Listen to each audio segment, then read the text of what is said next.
अस्सलाम वालेकुम my YouTube family. उम्मीद है आप सब लोग ठीक ठाक होंगे। मैं और वली भी अल्लाह का शुक्र है बिल्कुल ठीक हैं। आज की वीडियो में जो है एक मज़ेदार सी रेसिपी आपके लिए लेकर आई हूँ और ये भी बच्चों को जो है वो फेवरेट होगी इंशाल्लाह। आप बनाएंगे तो बच्चा जो है वो इंशाल्लाह इसको ज़रूर जो है वो शौक़ से खाएगा। और सबसे अच्छी बात इस रेसिपी की ये है कि ये हेल्दी इंग्रेडिएंट से बनती है। और दूसरी बात इसकी सबसे अच्छी ये है कि इसमें जो भी इंग्रेडिएंट्स जो है वो शामिल हैं वो आपके घर में इजीली अवेलेबल होते हैं, आपके घर में सबके घर में इजीली पड़े होते हैं। और हमेशा कोशिश करनी चाहिए कि ऐसी चीज़ों से ही बनाएं। कोई जो है वो इस तरह की चीज़ें जो है वो आपको स्पेशल जब लानी पड़ती है तो फिर वो आइडिया जो है वो स्किप होता रहता है, आप नहीं बनाते, उसको भूल जाते हैं। और ये सबके घर में, मुझे यकीन है कि सबके घर में ये चीज़ें मौजूद होती हैं। इससे जो है ये बहुत ईजी तरीके से बनती है। और ख़ास तौर पे जैसे फ्रूट्स आते हैं तो जो केला होता है उसकी शेल्फ़ लाइफ बहुत कम होती है, बहुत जल्दी जो है वो राइप हो जाता है और ख़राब हो जाता है। तो इसकी सबसे अच्छी बात इस रेसिपी की ये है कि अगर केला जो है वो ज़्यादा राइप है, जिसे आप कहते हैं ज़्यादा गला हुआ है, तो वो ज़्यादा मीठा हो जाता है। और उसे जो है बल्कि इस रेसिपी के अंदर प्रेफरेबल जो है वो आपका जो है वो ज़्यादा जो गला हुआ जो ज़्यादा राइप केला है वो, उससे ये रेसिपी ज़्यादा अच्छी बनती है। तो रेसिपी को स्टार्ट करते हैं बगैर किसी देर के। इनको बनाना या एग पैनकेक्स भी कहते हैं और आप इसका कोई भी नाम रख सकते हैं, ठीक है। तो इसके जितने भी इंग्रेडिएंट्स हैं वो टोटली जो है आपकी मर्ज़ी है, आप जिस तरीके से भी बनाना चाहें उस तरीके से उनको एडजस्ट कर सकते हैं। क्वांटिटी इससे कम भी रख सकते हैं। इसका कोई जो है वो हार्ड एंड फास्ट रूल नहीं है कि आपने इतनी क्वांटिटी रखनी है। तो आपने, आपके घर में जो है बनानास जैसे ही आते हैं तो आप उनको जैसे फ़्रेश आते हैं फ़्रेश से भी बना सकते हैं। और अगर बनाना थोड़े राइप हो गए हैं, थोड़े जैसे पक गए हैं ज़्यादा, तो उनको भी आप इस रेसिपी के अंदर इस्तेमाल कर सकते हैं।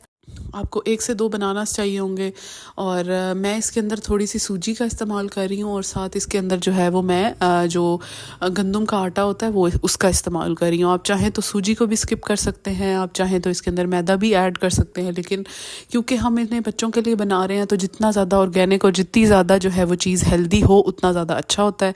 तो आपने क्या करना है कि इसके अंदर आटा ही कोशिश करना है जो घरों में इस्तेमाल हो। और अगर आप चाहें तो मैदा ऐड कर सकते हैं। ये बच्चों के लिए भी है, टॉडलर्स के लिए, और आप एडल्ट्स के लिए भी बना सकते हैं। तब चाहे तो आप इसमें मैदा इस्तेमाल कर सकते हैं। मैंने 2 एग्स को इसमें क्रैक करके जो है वो अंदर उनको अच्छे से बीट कर लेना है आपने। फिर उसके अंदर आपने जो है वो ड्राई इंग्रेडिएंट्स को फिर डालना है आपने। इसके अंदर जो है वो आटे को डालकर उसको विस्क कर लेना है अच्छे तरीके से। और ये जो है आटा कोई भी हो सकता है, ऑप्शनल है, इसे आप जो है वो अपनी मर्ज़ी से डाल सकते हैं। चाहे तो अगर आप सिर्फ सूजी का इस्तेमाल करना चाहते हैं तो सिर्फ सूजी का इस्तेमाल भी आप इसमें कर सकते हैं। उसके बाद अब मैं इसमें सूजी ऐड कर रही हूँ और ये मैंने बस अंदाजे से जो है वो सारे इंग्रेडिएंट्स मिक्स किए। स्पेसिफिक मेजरमेंट्स मैं इसके अंदर नहीं रखती। जिस तरीके से भी मुझे लग रहा होता है कि अब मेरा बैटर जो है वो सही है, इससे अच्छा बन जाएगा, तो मैं अंदाजे से इसको कर लेती हूँ। तो अब इसके बाद जो है वो मैं इसको अच्छे से मिक्स कर लूँगी और फिर उसके बाद बाकी इंग्रेडिएंट्स जो है वो इसके अंदर डालूँगी। और ये थोड़ा सा मैं इसके अंदर दूध का इस्तेमाल कर रही हूँ। थोड़ा सा दूध इसके अंदर मैंने डाला है और उसके बाद मैंने इसको जो है वो मिक्स आउट करना है। और ये दूध डालने से क्या होता है कि ये जो है ना सॉफ्ट हो जाते हैं। अब मैं इसको बनानास को जो है वो अच्छे तरीके से मैश कर लिया। कोई भी कोशिश करें कि उसके अंदर लंप ना रहे, अच्छे तरीके से मैश बनानास को आप इसके अंदर डालें।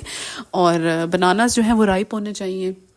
उससे क्या होता है कि ये शुगर की रिप्लेसमेंट भी हो जाते हैं, यानी इसमें आपको शुगर ऐड करने की ज़रूरत नहीं रहती और ये एक हेल्दी वर्जन बन जाता है। फिर अगर आप इसमें शुगर ऐड करते हैं तो वो बच्चों के लिए अप्रोप्रिएट नहीं होता, क्योंकि 1 ईयर से छोटे बच्चों को शुगर्स जो है वो नहीं देनी चाहिए। कोशिश यही करनी चाहिए क्योंकि इसके जो है वो बहुत ज़्यादा नुकसानात होते हैं। अब इसको जो है वो अच्छे तरीके से आपने मिक्स आउट कर लेना है और फिर थोड़ा सा दूध इसके अंदर ऐड कर लेना है, यानी जितनी आपको ज़रूरत महसूस हो उतना ज़्यादा ऐड कर लें और फिर चेक कर लें बैटर अगर सही बन गया तो फिर उसके बाद आप इसको स्प्रेड कर लेंगे पैन के ऊपर। कोई भी पैन आप ले लें चाहे तो आप इसके अंदर कोई नट्स का पाउडर भी डाल सकते हैं इसको मज़ीद हेल्दी बनाने के लिए, क्योंकि बच्चे वैसे ही है चीज़ें जो है वो नहीं खाते, अक्सर बच्चों का टेस्ट डेवलप नहीं होता, वो इस तरीके से हेल्दी चीज़ें नहीं खाते। तो इस तरीके से पैन केक्स और इस तरीके की चीज़ें बना के आप बच्चों को दे सकते हैं, ताकि जो भी हेल्दी चीज़ें आप उनको खिलाना चाहते हैं बच्चों को पता भी ना चले, और इस तरीके की मज़ेदार रेसिपीज़ अपने बच्चों को बना कर दें। ये नाश्ते के लिए भी बेस्ट है, किसी भी टाइम आप दे सकते हैं, लंच डिनर या ब्रेकफास्ट किसी भी टाइम आप दे सकते हैं। और इसको जो है वो आप कोशिश करें कि आप जो है वो फ्रेश बनाएं और फ्रेश बना कर ही बच्चों को उसी वक्त दे दें, क्योंकि फ़्रेश चीज़ की एक अलग ही बात होती है। अगर आप जो है वो चीज़ को रख देते हैं तो उसका एक तो टेस्ट भी उस तरीके से नहीं रहता, और बच्चे जो है वो छोटे बच्चे को मेरे ख्याल से फ़्रेश चीज़ ही देनी चाहिए। तो ये बेटर आप बना के इसको रखने की ज़रूरत नहीं होती, आप फ़ौरन से इसको इस्तेमाल कर सकते हैं। अब ये मैंने थोड़ा सा इसके अंदर एक अपनी तरफ से चेंजिंग की थी, थोड़ी सी मैंने इसके अंदर क्रीम और एक चुटकी आप इसके अंदर कोको पाउडर की डालकर उसको मिक्स कर लें। तो जब आप पैनकेक्स बना लेंगे तो इसको स्प्रेड के तौर पे आप इसको इस्तेमाल कर सकते हैं। थोड़ा सा मैंने इसके अंदर दूध डाला है ताकि ये थोड़ा सा पतला हो जाए, और ये आप स्प्रेड के तौर पे जो है ना अपने पैनकेक्स के ऊपर लगा सकते हैं। उससे भी क्या होगा कि एक टेस्ट जो है वो बहुत मज़े का अच्छा सा टेस्ट इसके अंदर आएगा। ये स्प्रेड भी मैंने रेडी करके अलग से रख लिया था। अब मैंने क्या किया था कि एक तवा या पैन कोई भी आप गरम कर लें अच्छे तरीके से, और इस तरीके से चम्मच से आपने क्या करना है, इनको स्प्रेड कर लेना है तवे के ऊपर, या जो भी आपका पैन है उसको इस तरीके से एक एक चम्मच डालते जाना है।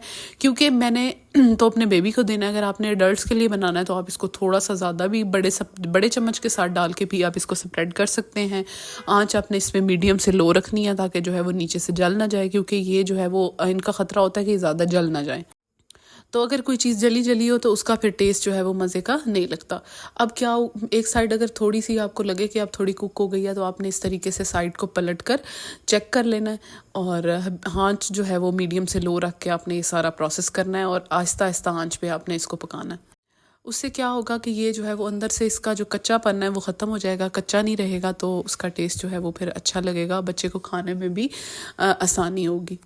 इस तरह की जो इजी रेसिपीज़ होती हैं उनको बनाना भी आसान होता है, और उस पर ज़्यादा टाइम भी नहीं लगता, और आप जो है वो ये कोई डिफरेंट चीज़ अपने बच्चे को देते हैं तो बच्चे शौक़ से खाते हैं। क्योंकि क्या होता है कि अगर आप एक ही चीज़ को बार बार दे रहे हैं तो बच्चों का जो है वो ज़ाहिर है टेस्ट बड्स उसके आदी हो जाते हैं, और एक टाइम पे बच्चे फिर उसको रिजेक्ट करने लग जाते हैं। जब आप इतनी मेहनत से कुछ बनाते हैं बच्चे रिजेक्ट करते हैं तो फिर बहुत अफसोस होता है।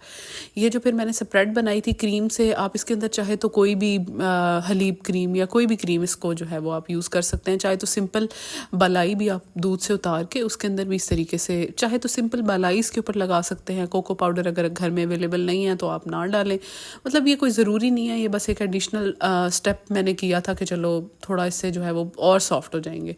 वैसे तो ये बहुत सॉफ्ट बनते हैं, अगर आप एज इट इज़ इस रेसिपी को फॉलो करेंगे तो ये बहुत ज़्यादा सॉफ्ट बनते हैं और बच्चे को बहुत अच्छे लगते हैं।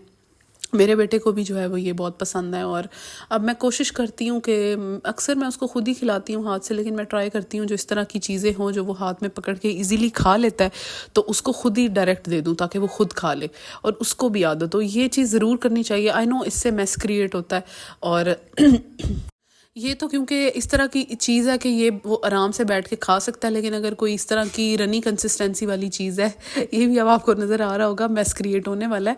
आपका काम ज़रूर बढ़ जाता है और मेस भी क्रिएट होता है, लेकिन बच्चे को खाने की आदत जो है वो डेवलप हो जाती है। अगर आप उसको खुद खिलाते रहेंगे, खुद ही स्पून फीडिंग करते रहेंगे तो बच्चे को कभी भी खुद से खाने की आदत डेवलप नहीं होगी, और वो हम आपसे हमेशा डिमांड करेगा कि आप ही उसको बिठाकर खुद से खिलाएं। और आपको क्या होगा, फिर आपको मुश्किल पेश आएगी, क्योंकि ज़ाहिर है हर किसी की डिफरेंट होती है रूटीन। आपके अगर और बच्चे भी हैं तो ज़ाहिर है उनको भी तवज्जो देनी होती है। तो अगर छोटा बच्चा है वो खुद से उसको खाने की आदत जो है वो आपको लाजमी डालनी चाहिए। जब भी आप साथ बैठें उसकी या तो एक हाई चेयर होती है, अगर हाई चेयर नहीं है तो वैसे ही उसको अपने साथ बिठाएं या अपनी लैप में बिठा के, गोद में बिठा के उसको जो है वो आपको उसके सामने रखनी चाहिए प्लेट, ताकि वो खुद से उसको ग्रैब करे, उसको खुद से खाने की उठाने की आदत हो जाए। वरना आपको हमेशा से ये करना पड़ेगा तो फिर आपको क्या होगा कि बहुत मुश्किल पेश आएगी। थोड़ा बहुत चाहे आप दिन में, अगर किसी दिन टाइम नहीं है तो हफ्ते में 2 से 3 दफ़ा आप ये चीज़ ज़रूर ट्राई करें, जिस दिन भी आप फ्री होते हैं। तो आप कमेंट्स में ज़रूर अपना फीडबैक शेयर करिएगा कि आपको वीडियो कैसी लगी। मिलते हैं नेक्स्ट वीडियो में। Thank you for watching. Allah हाफिज़।